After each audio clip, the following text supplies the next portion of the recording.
Estamos ya viviendo los momentos inminentes de la Jornada Mundial de la Juventud. El Papa ya está en Australia y estos días que vienen vamos a seguir de cerca estos maravillosos momentos de alegría del mundo católico entero y especialmente de los jóvenes. Pero hoy en día quería responder a la pregunta o a la consulta hecha por un hermano usuario de Así Prensa. Soy Alejandro Bermúdez, director de la Agencia Católica de Informaciones Así Prensa.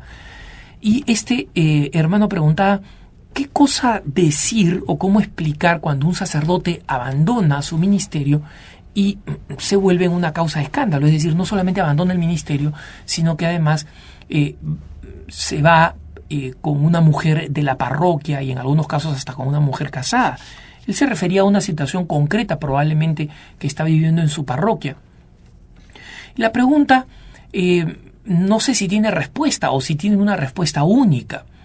Lo primero que hay que decir es que uno nunca puede juzgar los corazones. Obviamente en los casos escandalosos uno puede concluir lo que ha pasado, no, uno puede verlo, pero no podemos juzgar las almas, el misterio de las almas, porque eso es potestad exclusiva de Dios, ¿no? Y es lo que justamente Jesús condenaba en el caso de los fariseos. Pero sí es importante comprender que el sacerdote está llamado a un ministerio eterno, es decir, no hasta su muerte, porque a diferencia del matrimonio, que es, como dice el sacramento, hasta que la muerte los separe, y por eso que un viudo o una viuda cristianos pueden legítimamente contraer otro matrimonio, el sacerdote es sacerdote hasta la eternidad, y si ha sido ordenado válidamente, este sacerdote va a ser sacerdote en el cielo y en el infierno. Y en consecuencia, es importante que el sacerdote reflexione sobre las consecuencias eternas de su decisión al momento de ser sacerdote. ¿Por qué un sacerdote abandona su ministerio?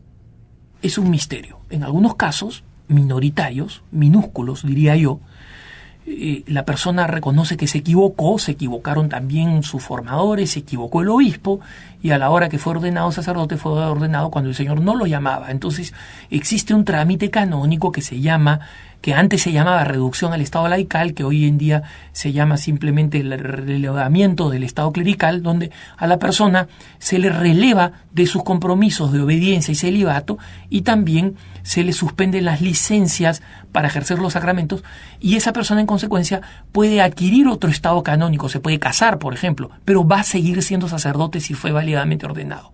Va a seguir siendo sacerdote por toda la eternidad. Y va a mantener en sí la potestad de poder celebrar los sacramentos, la potestad, no la autorización de la Iglesia, que se la ha retirado porque está viviendo otra vocación, pero sí la potestad, el poder, ¿no? Entonces, a lo largo de la vocación sacerdotal, cuando uno descubre las crisis, hay crisis que son repentinas, ¿no?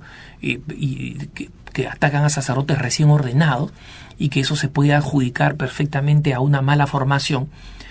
Y el mismo Juan Pablo II, apenas subió al pontificado, dio como disposición detener todos los procesos de aquellos sacerdotes que eran decenas de miles en el mundo que habían aplicado a lo que entonces se llamaba reducción al estado laical, una hemorragia que siguió a los desórdenes de la mala interpretación y la mala aplicación del Concilio Vaticano II, y que entre otras cosas tuvo que ver mucho con la formación. Yo conocí efectivamente un ministro protestante en Denver, latino, que había sido sacerdote y a los 2 años de haber sido ordenado había abandonado la iglesia y se había vuelto ministro protestante. Preguntándole a un sacerdote mayor, un sacerdote anciano en la arquidiócesis, él me contaba, bueno, lo que pasa es que en el seminario de entonces, en esa época, muy distinto del seminario de hoy, uno de los profesores, o más de uno, enseñaba que el matrimonio para los sacerdotes estaba a la vuelta de la esquina. Entonces muchos de ellos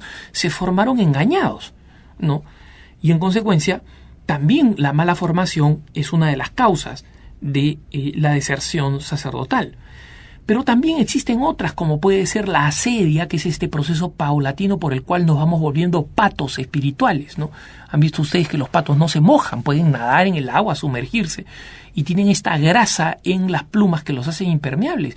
Muchas veces nosotros nos volvemos patos espirituales, nos volvemos impermeables a la gracia, incluso a la gracia sacramental extraordinaria que significa el sacerdocio, simplemente porque se han vuelto patos espirituales, porque nos hemos vuelto patos espirituales, y eso también le sucede a los sacerdotes, ¿no? En otros casos es simplemente un arrebato de una tentación de Satanás repentina, estudiada, porque sabe que Satanás, que una de las maneras más dolorosas de golpear a la Iglesia de Jesucristo es justamente sustrayendo a uno de los ministros que nos concede las gracias para la salvación a través precisamente de los sacramentos, ¿no? Entonces, hacer caer a un sacerdote, hacerlo abandonar su vocación, es un triunfo del demonio, y por eso que los sacerdotes son de alguna manera víctimas predilectas de Satanás, ¿no? Por lo menos para que abandonen el sacerdocio. Y por eso es que nosotros necesitamos rezar tanto por los sacerdotes. Rezar por los sacerdotes jóvenes para que sean fieles, para que no se dejen vencer por las tentaciones repentinas, novedosas que no esperaban. Por los sacerdotes que están en la media edad, porque siempre se habla de las crisis naturales del hombre, la crisis de los 30, de los 40, de los 50, que, digamos, en algún momento parecen golpear. Yo todavía no he llegado a los 50, así que no he pasado por la crisis de los 50, no sé cómo será. No reconozco haber pasado por una crisis de los 30 o de los 40, reconozco haber tenido dificultades, pero nunca haber dudado de mi vocación, y creo que buena parte de ello se lo debo no solamente a la gracia enorme de Dios que siempre ha estado presente en mi vida, sino a mi comunidad, a la compañía de mis hermanos y hermanas de comunidad. Y los sacerdotes seculares muchas veces están solos, hay que rezar para que encuentren maneras legítimas de vivir la fraternidad sacerdotal. Es algo que el Papa insiste mucho, que los sacerdotes sean amigos entre sí, vivan como hermanos, compartan sus experiencias, y que el obispo sea un verdadero padre y pastor que acompañe especialmente a los sacerdotes, ¿no? Y hay que rezar por los sacerdotes ancianos, agradeciendo por la fidelidad a su ministerio.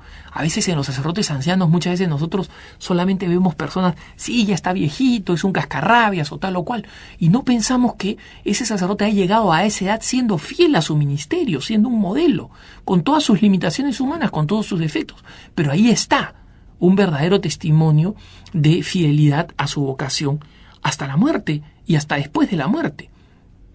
Entonces, los sacerdotes santos hacen una diferencia radical. Es distinto un sacerdote mediocre que el efecto que ha tenido para la Iglesia sacerdotes como San Vicente de Paúl, como el cura de Ars, como San Pío de Pietrelcina, como San Pablo de la Cruz, como el padre Murialdo, para mencionar algunos que se me vienen a la mente, o San Juan Bosco. Y por eso hay que rezar por nuestros sacerdotes y hay que rezar por su santidad.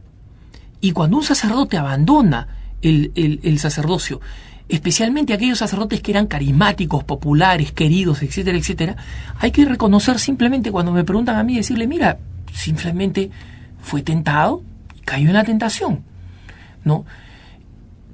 A todos nos puede pasar, pero en el caso del sacerdote, especialmente cuando tiene como consecuencia el abandono del sacerdocio, es más doloroso y más estrepitoso, pero no menos humano.